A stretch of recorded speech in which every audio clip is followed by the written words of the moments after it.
Okay, yeah. Thanks very much, John, first of all, for inviting me onto this platform.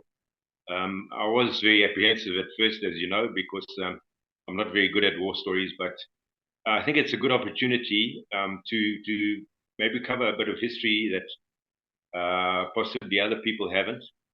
And also, as you say, a remembrance to some of the really good guys that I got to know and work with. So, yeah, from Mtwali, as I said, was Alan Potgieter, Gary, Orban, Gav, Kutz, and myself. The four of us were quite good mates. We used to hang out at lunchtime together, eating our sandwiches and that sort of thing, and then cause as much shit as we could. We were the ones that stole the school bell and got into even more shit that way. But anyway, it was a good life in Mtwali growing up.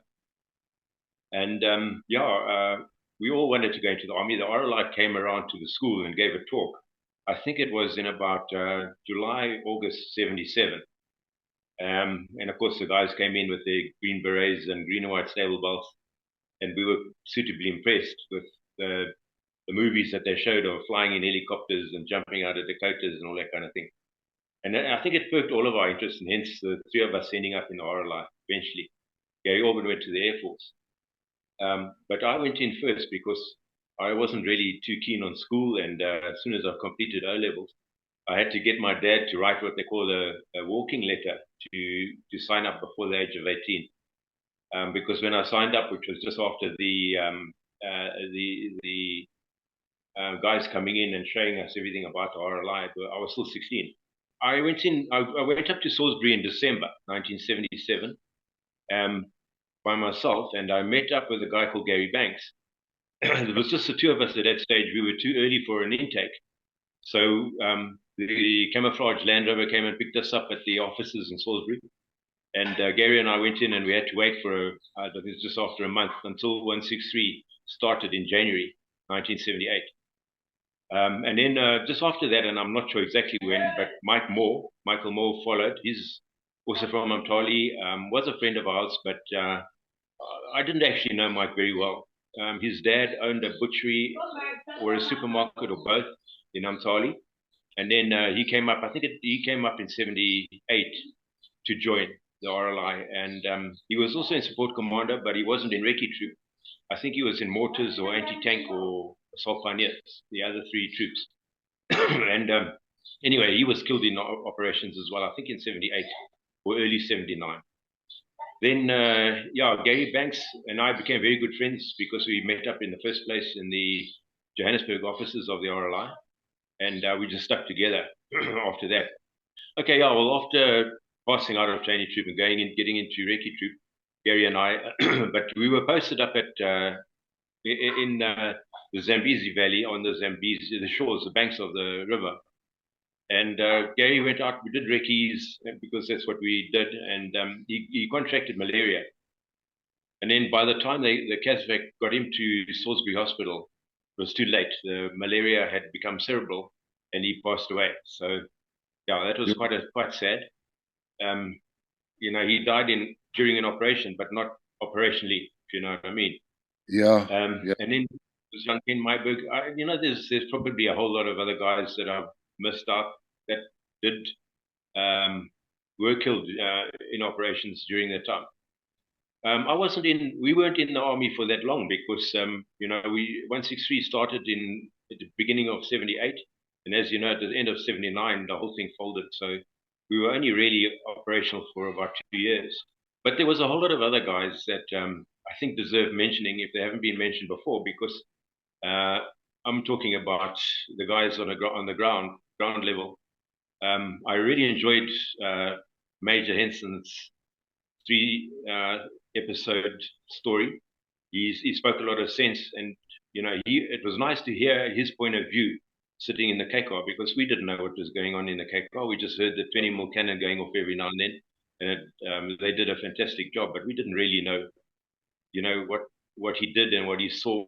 Yeah, so as I was saying, Nigel saw everything from the K car's perspective, and obviously that was his job, and he was very good at it, and we really respected him. But what I wanted to quickly talk about now is just some of the guys that I ran around in the bush with, and without going into the gory details of the shitty side of it, I'd like to just relate a couple of funny stories with some of these guys. And obviously Gary Banks was a really good guy, but he was also quite a serious guy, and we became very close. Okay, Nigel mentioned a guy called Jim Trainer, who he said looked like a hamburger with legs, and but at the same, yeah, he was a magician with a machine gun, and that's true. He was a funny guy, Jim Trainer, a real character. He's an Englishman.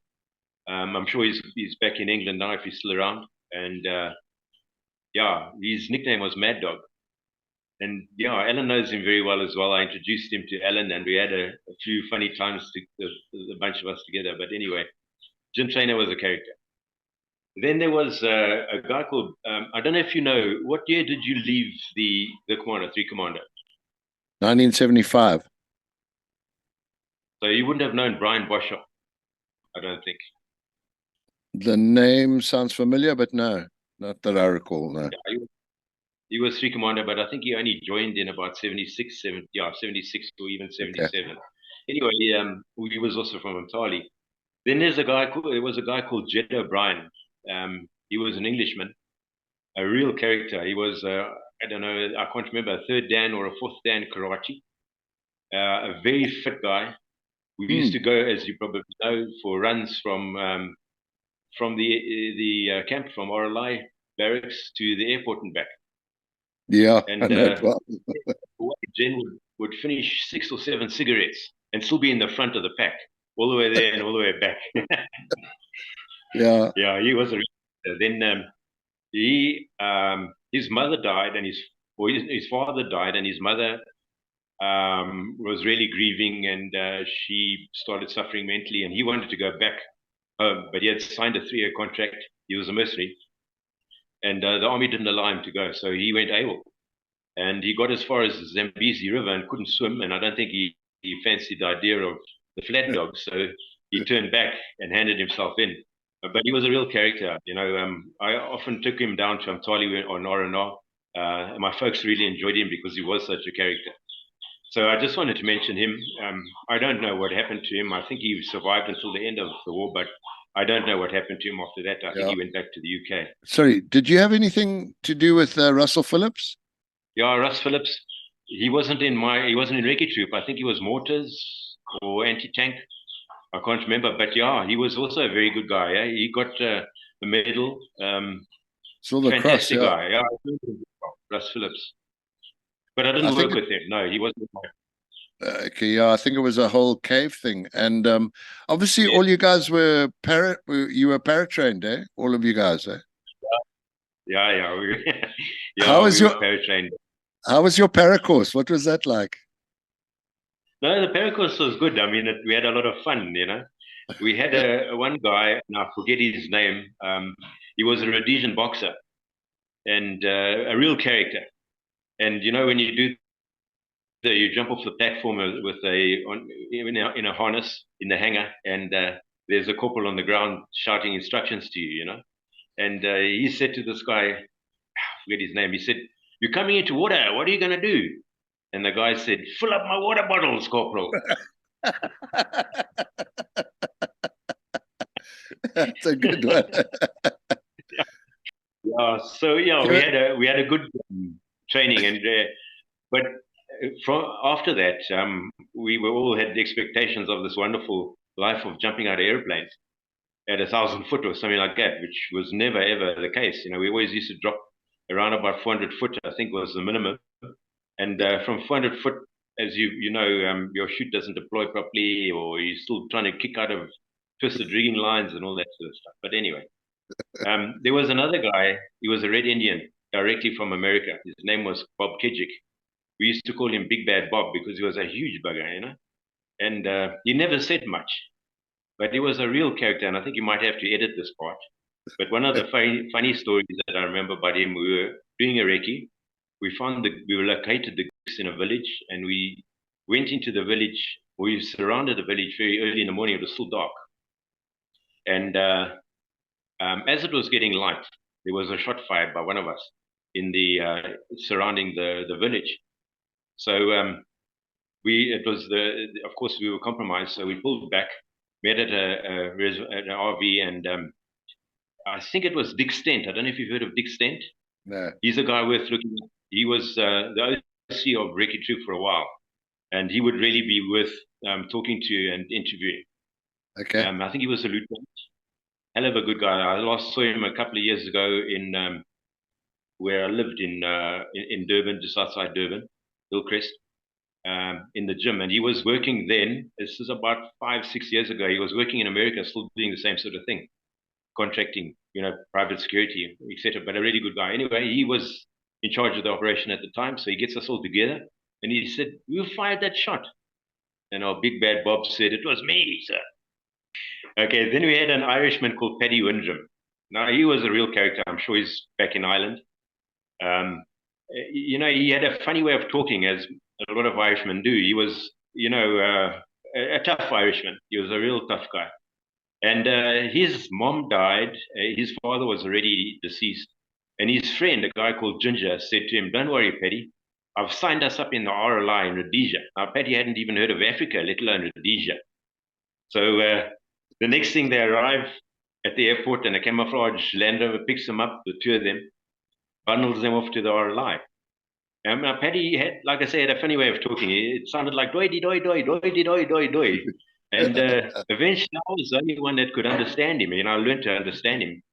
So I became his translator, unofficial translator. Yeah, and he was a character. Whenever we went into a village and we wanted somebody to talk, we would use Paddy. He was good at making people talk.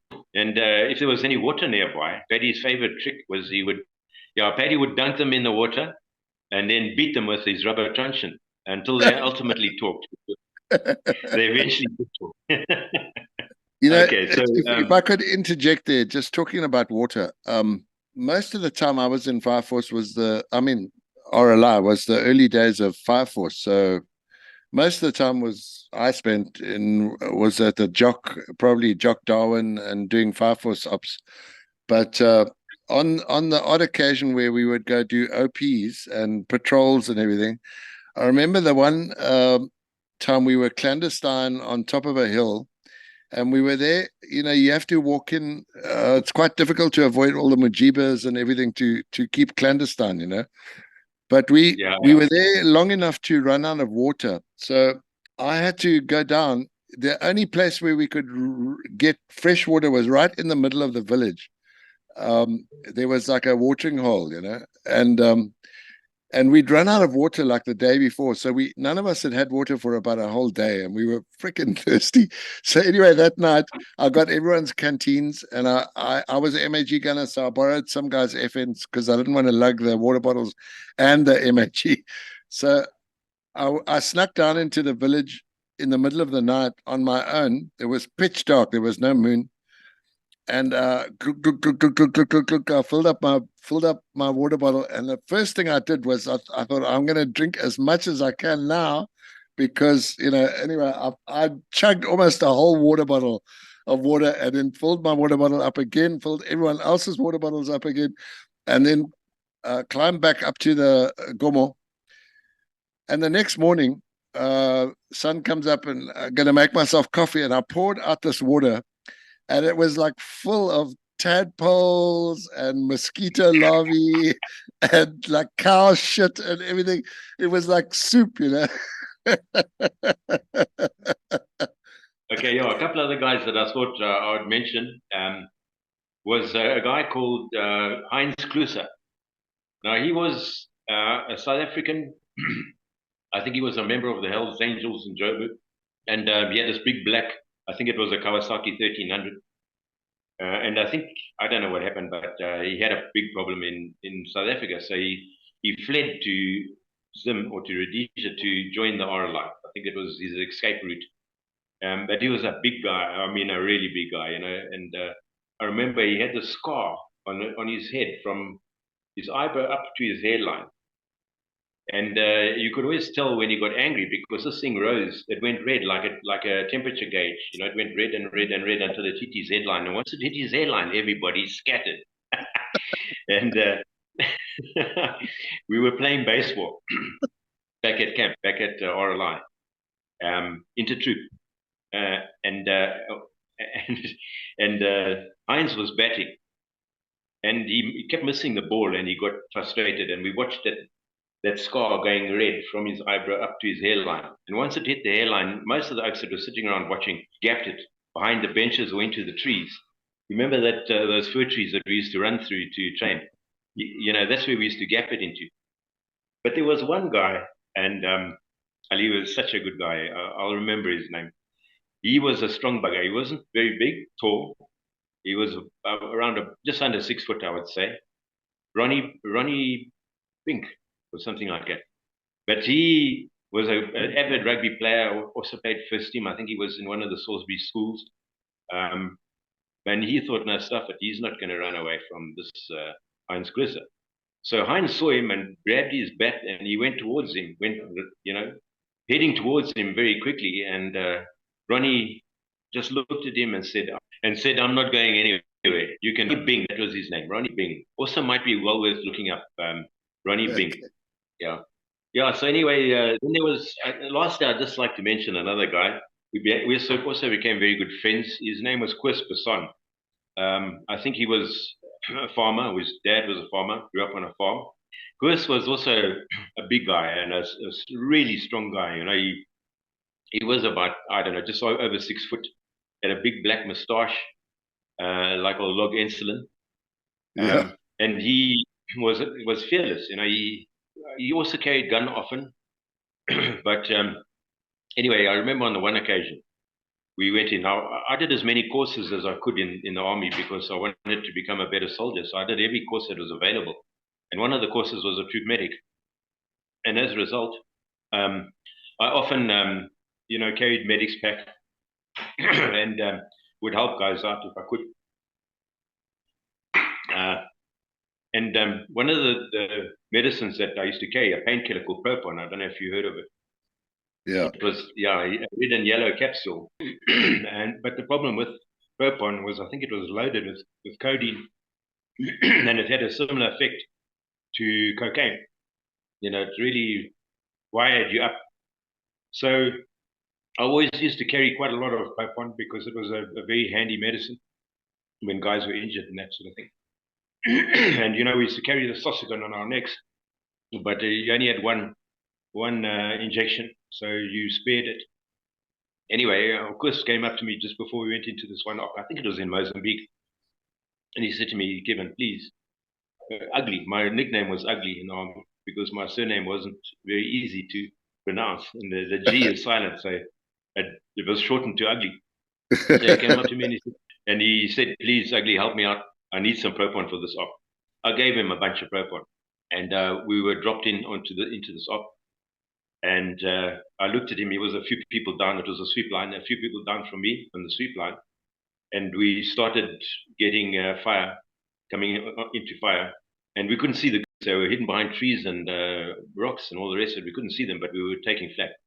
But we kept moving, and by now, of course, the Propon had kicked in. And as I say, he was a big guy, and he was a scary-looking guy, by anybody's standards. And he had the gun, and he just moved in like a rhinoceros. And I saw scattering coming out of the rocks and from behind the trees just at the sight of him. So, there's a lot of other guys that I can't remember who exactly, but I think those were guys worth mentioning. And in terms of prosperity, they were certainly good soldiers, all of them. And it was really good to work with them. And I think that about concludes my story, John. Yeah, Kevin, you were in the contact when Ken Myburgh was shot. Have you just tell us a bit about that contact, if you don't mind? Yeah, we were in a sweep line going up a little gomo. And we started taking fire again from a little kopje. The guys were in a cave or behind rocks, and Ken was shot. He was a few people down the sweep line from me. So we stopped advancing, got him back down the gomo. It was Kazvek, but it was too late. I was one of his pallbearers at the funeral, one of the few occasions where we put our full greens dress on. Yeah, he was a little guy and such a lekker guy. Very quiet, unassuming, a good little soldier. And it was just bad luck, I guess. He just happened to catch a 7.62 short. Uh, and it was untimely. He was a young guy as well. I think he was also only 18. I didn't know him very well previously. It wasn't from Mtali. I think he was from Salisbury. So I didn't really know him that well, but it was tragic for a young guy like that. Did you tell us about Mike Moore? I mentioned, I think I did send you a late WhatsApp, but Mike Moore, I don't know exactly what happened. I wasn't in the op where he was killed. I think we might have been operating from Grand Reef outside Mtali, but I don't know specifically what happened to him. When we were back in camp and we just heard that Mike had been killed. So I don't know a hell of a lot about his death and how it happened. But he was an old Mtali boy. We grew up together in terms of going to schools together. We went to Commando College together, Mtali Boys High. I was at Common College. Do you know that? Yeah. Yeah, I Excuse me, John. remember I'm sorry. just up the road from Marymount. Yeah. Yeah, I've got congestive heart failure. So what happens is Really? you get pulmonary edema, which is a congestion in the lungs. Yeah. No, I know all about it. I have exactly the same condition, so don't worry about it. Really? Yeah, we can Jeez. talk about that. Yeah, it's funny. I have a irregular heartbeat, so Yeah. I have to take hectic anticoagulant blood thinners, which cost a freaking fortune because the the cheap the cheap version is warfarin, which is basically rat poison. But Yes. if you want to take the rat poison, you have to have a regular blood test, which is not practical here in the Philippines. So I have to take the expensive one, which cost me about $580 a month, US, to take Yo. these bloody anticoagulants. Otherwise, you get a stroke, And the Yeah. trouble is, either your blood coagulates and you get blood clots, or your blood is thin and you start bleeding. And so often I wake up in the morning and my pillow is full of blood because I've been bleeding out of my mouth. And yeah, anyway. So no, I know all about congestive heart failure. I have it. Okay. And it's funny, when I first got it, two other guys got it at the same time, and that was the chopper pilot, old now. The trouble with with your heart not beating properly is you don't get enough oxygen to your brain, And anyway, I can't remember the guy's name, but Vernon Prinsloo and the chopper pilot, the well-known chopper pilot who went down at Mapai, his helicopter was shot down. But anyway, they both died the same month. But I've managed to Really? survive. I don't know. Yeah, but I often wake up and often my feet swell up, and then sometimes my lungs fill up with fluid, and I can't breathe properly. So yeah, Yeah. looks like we both in injury Yeah. time, brother. I know Werner Prinsloo well. He was also a really good guy and a good soldier, right? I think he was a Yeah, yeah, lieutenant, yeah. wasn't he? Yeah, Yeah. yeah, yeah. No, Vernon. The difference between Vernon and man, who was the chopper pilot? You'll know who I'm talking about. The thing is with Vernon Prinsloo was Vernon's liver from being RLI. His liver was shot, so he couldn't take the. Are you there, Kevin? Yeah. Vernon Yeah. couldn't take the anticoagulants, the blood thinners, the meds that. So if you don't take the meds, you basically die. But for some reason unknown only to me, I don't know why, but my liver Yeah. is fine, so I can take the meds, and that's what keeps me alive. But the main problem is the expense. It's very expensive. Yeah. I actually, I first had the problem with the congestive heart failure when I was in Malaysia. I went to Malaysia for an interview, And then I started really taking strain there. And on the way back, I was flying Qatar Airways, and I couldn't sleep. I hadn't slept for about a week because every time I started falling asleep, I would stop breathing and I'd wake up with a fright. And I was sitting on the airplane and trying to sleep, but I just couldn't. And eventually I went and stood in the middle compartment where the air stewardesses were standing. And I said to them, look, I can't sit. I can't sleep. Do you mind if I just stand here for a while? And they said, yeah, no problem. And then it hit me. It was my aortic valve that packed up. So I'm sure you know the blood doesn't, so one-way valve, and it stops operating as a one-way valve, and the blood goes back into the heart, the fluids go back into the lungs, and all that stuff. But I actually died, stopped breathing altogether. Fortunately, there was a medic of some sort on the plane. They managed to revive me. They had oxygen and everything. Qatar Airways is an exceptional airline. I think they're the best, in my opinion, in the world. Yeah, yeah. Anyway, we landed in Qatar at Doha, and they got me into an ambulance. I went to the hospital, straight into cardiac intensive care. I was there for about 4 days. What a fantastic hospital and amazing people. And they eventually said to me, look, you have to have an operation. You have to have your aortic valve replaced. You have to go back to South Africa. I had no medical aid, not much bucks. So I went back to South Africa and I did eventually have the op. And that was in 2018. So they replaced the valve, but before the operation, the doctor said to me, look, there's two valves. There's the fully mechanical, or there's the partially mechanical and partially bionic, and it's made up from cows' valves and pigs' valves or whatever, I don't know. Pigs, yeah. And he said, yeah. I said to him, well, what's the difference? And he said, the mechanical one, you have to live on warfarin for the rest of your life. And I know warfarin is rat poison, as you mentioned. Yeah. And he said the other one is you don't have to, but the expectancy isn't as long. He said it's 5 to 10 years and you might have to have the op again. And sure enough, 5 years later, I started having the same hassles. 3-4 months ago, I could hardly even walk around my house. I went to the hospital. They admitted me for a day. They did tests and I was released. I came back home. Slowly but surely got over it. Not over it. I don't think you can ever get over congestive heart failure, but I got better and better.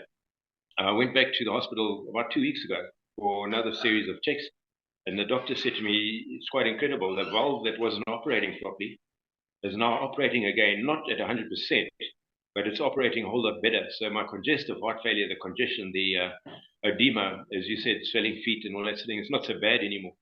And I can walk around. I mean, I couldn't even walk in my house. I had to crawl around on my elbows and knees. What? So, leopard crawling around your house. Yeah. Look, my problem is not the same as yours. I think the heart's a pump, so there's plumbing problems, which seems like you have plumbing problems, and there's electrical problems. My problem is electrical, so I just have an irregular heartbeat. So it seems like there's an electricity problem with me. First time I got it sorted out was I had a cardioversion, which is where they stop your heart and then restart it with, they shock you and then poof, and then it resets your rhythm. And that was fine for like a year. But the doctor said to me, there's a good chance that you'll just revert to an irregular heartbeat. But prior to that, I nearly died. I mean, literally for a month, I lay in. I got my problem I had on Christmas Day, when all the cardiologists were away, all the doctors were away on Christmas holidays. And so when I finally got to my GP, he said, I'm sorry, I can't help you. You need to see a cardiologist. And so the 25th of December was when I started. And then the first appointment I got was about the 25th of January. So I had to try and I was living on my own. It was during the COVID lockdown. I had to try and stay alive for a month. And as you say, I mean, I couldn't even get out of bed. I was just lying in my bed. Every morning I'd wake up and I'd say, thank you, Lord, I'm still alive. I got to stay alive. I got to stay alive. I got to stay alive. And when I eventually got to the doctor, the cardiologist saw me on the 25th of January.